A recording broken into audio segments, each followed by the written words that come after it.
브루디에가 말했던 구별짓기에 대한 무의식적 취향, 그리고 리오타르가 말한 세롬에 대한 강박적 집착 역시 이 아우라의 느낌과 관련된 것이다. 모든 사람이 가질 수 있는 것이라면 그것은 비록 아름답다고 하더라도 더 이상 과거 같은 미적인 가치를 가질 수는 없게 될 것이다. 결국 칸트가 이야기했던 아름다움은 브루디에와 베냐민에 의해 해체되고 만다. 칸트의 미적 기준은 엉터리였다라고 규정됐다는 거네요. 더군다나 아름다움과 함께 미적인 것에 쌍벽 이루던 승고도 리오타르에게 조롱거리로 전락해버렸다. 조롱까지 당했어요. 그래도 진선미 개념을 분리하려고 시도했으니까 그거는 좀 인정을 해줘야죠. 음. 새로운 표현 기법이나 새로운 작품이 나온다고 해도 그것이 산업자본주의에 표기된 심상표현 논리에서 얼마나 벗어날 수 있다는 말인가. 이렇게 칸트의 미학이 죽은 개 취급받은 것은 그가 애써 확보했던 미학의 독립성이 훼손되었다는 것을 의미한다. 현대 미학은 지금 갈림길에 서 있다. 칸트의 미학을 수리해서 더 단단한 반석에 올려놓을 것인가 아니면 칸트 이전의 미학, 그러니까 진선미의 삼위일체를 표방하던 전통 미학으로 다시 돌아갈 것인가. 전통 미학은 이렇게 와닿지는 않던데요. 차라리 칸트 미학이 낫지. 아, 그렇구나. 그 변기 그림 보여주기 이게 무슨 미술이야라고 비판하는 사람들이 무수히 많았으니까. 음, 현대 미학의 운명을 가늠하느라 우리가 쉽게 간과할 수 있는 것이 있다. 그것은 플라톤도 칸트도 브루디에도 리오타르도 심지어 베냐민마저도 모두 예술작품을 창조하는 예술가가 아니라 관람객에 지나지 않는 사실이다. 오, 그러네요. 얘는 그냥 예술가가 아니었죠. 우리는 예술가죠. 그러니까 이들 철학자들은 고급 관람객이나 혹은 고급 평론가에 지나지 않는다. 결국 지금까지 우리는 관람의 미학만 다룬 셈이다. 그쵸? 이 사람은 관람가적 관점에서만 이야기했으니까. 맞네요. 네. 그러나 미학에서 정말로 중요한 것은 바로 예술작품을 만든 예술가가 아닐까? 그치. 예술가가 제일 중요하지. 일단 예술작품이 만들어진 다음에야 관람도 그리고 평론도 할 수 있을 테니 말이다. 그렇다면 창조의 미학, 즉 예술작품 만든 예술가의 내적 메커니즘을 알려주는 창조의 미학 실마리는 어떻게 잡을 수 있을까? 흥미롭게도 그것은 서양에서가 아니라 동아시아의 제자백과에서 먼저 찾을 수 있다. 장자 나오네요, 장자. 장자의 전자방해 편을 먼저 읽어보자. 송나라의 원군이 어떤 그림을 그리려고 하자 여러 화공들이 많이 모여들었다. 화공들은 그림을 그리라는 명령을 받고 읍하고 서서 붓을 빨며 먹을 가는데 방 안에는 미처 들어가지 못한 화공들이 반수를 넘을 정도였다. 어떤 화공이 뒤늦게 도착했지만 여유로운 듯이 종종 걸음을 하지도 않았고 명령을 받고도 읍하지 않고 서는 일도 없이 자신에게 배정된 숙소로 돌아가 버렸다. 원군은 사람 쉽게 살펴보겠는데 그는 옷을 벗고 다리를 쭉 뻗어 벌거숭이가 되어 있는 상태였다. 보고를 받자 원군이 말했다. 됐다. 이 사람이 진짜 화가다. 뭐라고? 자신의 초상화나 아니면 다른 그림을 갖고 싶었던 어느 군주가 진짜 화가를 고르는 에피소드다. 진짜 화가는 주변의 인간관계와 권력관계마저 의식하지 않는 어린아이와 같은 모습을 하고 있다. 음... 바로 이 대목이 관람의 미학이 엿볼 수 있는 창조의 미학과는 늘 수 있는 혁명성을 보여준다. 창조의 과정은 일체의 기존의 권위 구조를 부정해야만 가능하기 때문이다. 차라투스트라는 이렇게 말했다에 등장하는 어린아이는 순진무구요, 망각이요, 새로운 시작, 놀이, 스스로 힘에 의해 돌아가는 바퀴이며 최초의 운동이자 거룩한 긍정이다라는 니체의 말이 연상되는 대목이다. 그는 단지 자신이 그림에만 집중할 뿐이다. 그러니 자신과 그림 외의 일체의 것을 의식 속에서 깨끗하게 지워버린다. 진짜 화가의 어린아이와 같은 모습은 이렇게 등장하게 된 것이다. 그렇다면 구체적인 예술작품을 창조하기 직전에 예술가의 내면, 즉 어린아이 같은 내면은 어떤 모습인지 살펴보도록 하자. 어, 여기서 잠깐 칸트의 승고미가 현대 철학에서 어떻게 독해되는지도 살펴볼 필요가 있다. 책 들고 읽어야겠네요.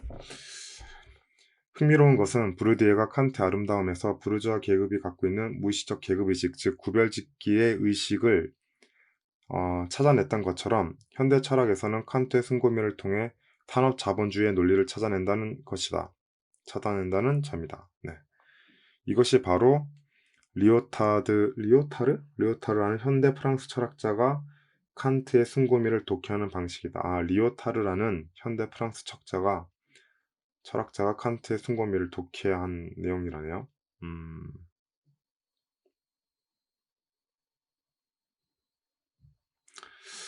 음, 포스트 모던 조건, 이러네. 포스트 모던 조건. 어느 시대에 등장하던 간에 모더니티는 기존의 믿음을 산산이 부수지 않고서는, 그리고 실제 결을 발견하지 않고서는 존재할 수가 없었다.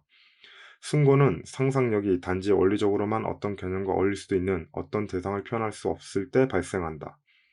어떤 작품도 우선 포스트 모던해야만 모던하게 될 수 있다. 이렇게 이해된 포스트 모더니즘은 공경에 빠진 모더니즘이 아니라 발생 중에 있는 모더니즘이고, 이런 상태는 불변하는 것이다. 아, 책들은 항상 왜 이렇게 어려울까요? 네. 탄업 자본주의는 소비자로 하여금 새로운 상품을 구매하도록 유도하여 잉여 가치를 남기는 메커니즘이다. 그런데 중요한 점은 산업 자본주의가 추구하는 새로움이 일종의 강박이나 저주처럼 계속 반복될 수밖에 없다는 점이다. 새로운 상품 얼마 지나지 않아 반드시 낡아지기 때문에 산업 자본은 새로운 제품을 강박적으로 계속 만들어내야 한다. 이런 이유로 처음 산업 자본주의를 접했을 때 우리는 산업 자본주의가 추동하는 세계를 모던 세계로 경험할 수 있었던 것이다. 새로운 의미라는 라틴어 형용사 모데르나에서 모던이란 말이 유래했다는 사실을 다시 한번 생각해 보자. 음, 새로움은 그냥 계속 저주처럼 반복될 수밖에 없다. 음, 낡기 때문에. 그래서 새로운 걸 계속 만들 수밖에 없다. 음,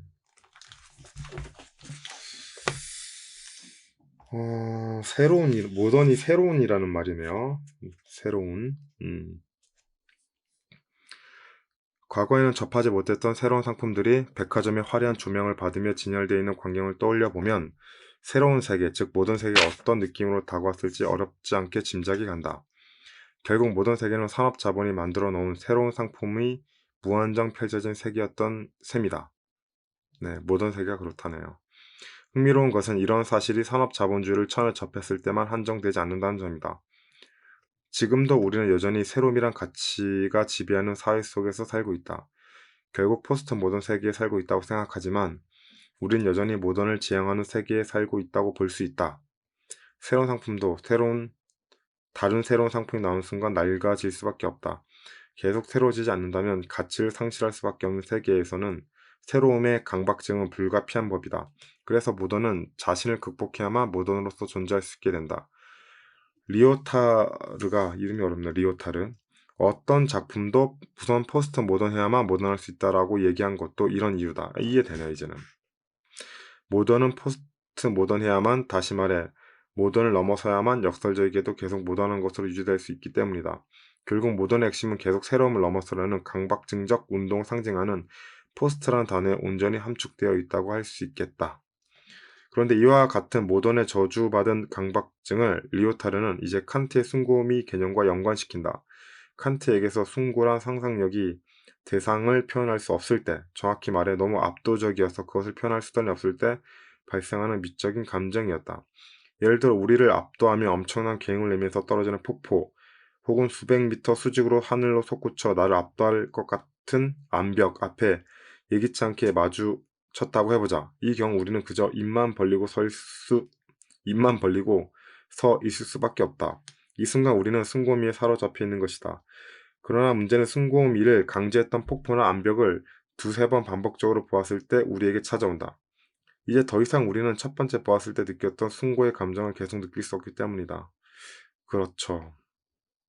이것이 바로 리오타르는 이것이 바로 산업 자본이 생산한 새로운 상품의 운명과 구조적으로 같다는 것을 직감했던 것이다. 새로운 상품은 한 번 보았을 때만 새로움으로 다가올 뿐이다. 새로운 상품을 반복적으로 접하게 되면 우리는 그것이 더 이상 새롭다는 느낌을 받을 수가 없기 때문이다. 아, 이거 참 어려운 문제네요. 칸트의 숭고미 역시 매번 엄청난 대상을 새롭게 만나지 않은 이상 우리에게 발생하기 어려운 감정을 이해된 이유가 바로 여기에 있다. 음, 브르디에와 리오타르도, 이름이 리오타르, 이 발음이 어렵네요. 이내 칸트의 미학은 위기에 봉착한다. 네, 위기네요. 확실히. 이것은 진선미라는 삼위일체를 붕괴시키려는 칸트 시도가 좌절될 수도 있다는 것을 의미한다. 미학의 독립은 칸트에게 있어 인간의 마음이 무관심한 상태에 있을 수 있느냐 없느냐 여부에 달려있다. 그쵸. 인간의 마음이 무관심해야 칸트의 미학이 성립하니까. 그런데 브리디에는 미를 느끼는 학습된 무관심의 이면에는 프롤레티아로부터 자신을 구별하고자 하는 집요한 계급적 관심이 있다는 것을 찾아냈다. 아까 제가 느꼈던 그 불합리성을 지적했네요, 정확하게. 그쵸. 자기가 그 상위 계급에 있는 교육받은 사람이니까 그 사람들이 갖는 특성을 유지하고자 하는 욕심이 본능적으로 숨어 있네요. 결국 무관심이 아니었던 셈이다. 이제 남은 건 비자발적 무관심에서 느껴지는 숭고라는 감정이다. 그러나 이마저도 리오타르에 의해 의문시되고 만다. 리오타르 멋있네요, 이 사람. 숭고는 이례적 감정에, 다시 말해 새로운 것에 직면했을 때 발생한 이례적 감정에 지나지 않기 때문이다. 더구나 숭고의 감정은 신상품에 대한 감정과 구별되지 않기에 순수한 미적 감정이란 지위도 박탈당한다. 그러네요. 이것은 모두 칸트의 미학이 부르주아 계급과 산업자본주의 체제에서 탄생했기 때문이다. 그래서 칸트의 미학을 묵살한다는 것은 자본주의 체제를 문제 삼지 않겠다는 삶의 태도와 무관하지 않다. 아이러니하게도 칸트의 무관심은 정치 경제학적 삶의 조건에 대한 무관심과 함께 썼던 것이 발음이 힘드네. 그쵸. 무관심과 함께 했던 거죠. 무관심과 함께 했던 셈이다. 그리고 이러한 무관심 속에서 자본주의 체제는 승승장구하게 될 것이다. 미와 숭고를 가능하게 했던 무관심이 정체경제학이 뭐야? 정체경제학적 관심과 결합될 수 없을까? 만약 가능하다면 칸트의 미학은 혁명과 창조의 미학으로 비약될 수 있을 듯하다. 이것이 우리에게 남겨진 숙제다. 어렵네요. 칸트. 생각은 많이 했는데 비판을 많이 받았네요. 브루디에한테도 비판받았고 리오타르한테도 비판받았고, 그리고 왠지 리오타르 말이 더 납득이 됩니다. 너는 부르주아였어, 칸트야. 관람의 미학에서 창조의 미학으로. 이건 이제 강신주 개인의 고찰이죠.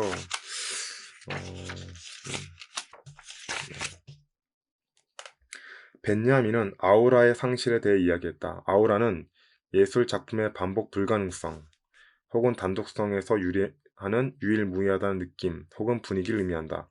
예를 들어 레오나르도 다빈치가 그린 모나리자라는 유일무이한 것이기 때문에 다른 것을 대신할 수 없는 미적인 아우라를 가지고 있다고 할 수 있다. 그런데 문제는 과학기술의 발달로 다빈치의 모나리자를 대량 복제하는 것이 가능해졌다는 점이다. 기술 복제 시대의 예술 작품에서 그는 말한다.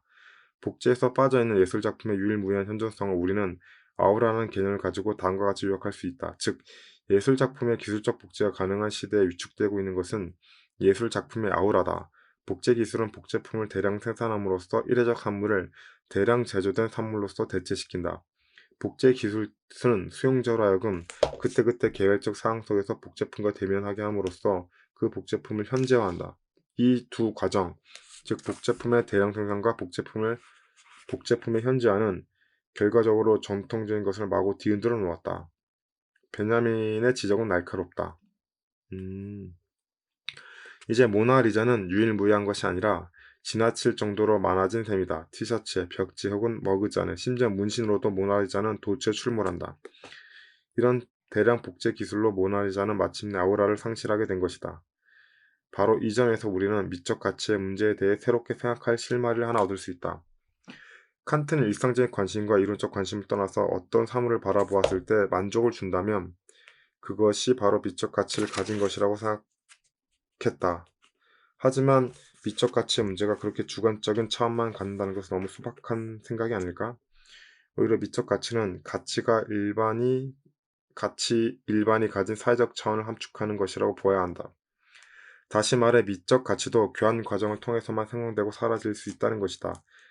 자신의 주저, 돈의 철학에서 짐 멜은 청년 벤자민의 스승답게 가치란 대다수의 사람이 욕망하는 것이 희소할 때만 발생할 수 있다고 이야기했다. 이미 가치에는 나 이외의 다른 타자, 그들의 시선이 개입되어 있던 셈이다. 그러네요. 이거는 뭐 탈출할 수 없네. 그렇다면 결국 사람들이 욕망하긴 하지만 매우 희소한 상태의 대상에 대해서 느껴지는 감정, 바로 이것이 벤야민이 말한 아우라의 다른 의미였던 셈이다.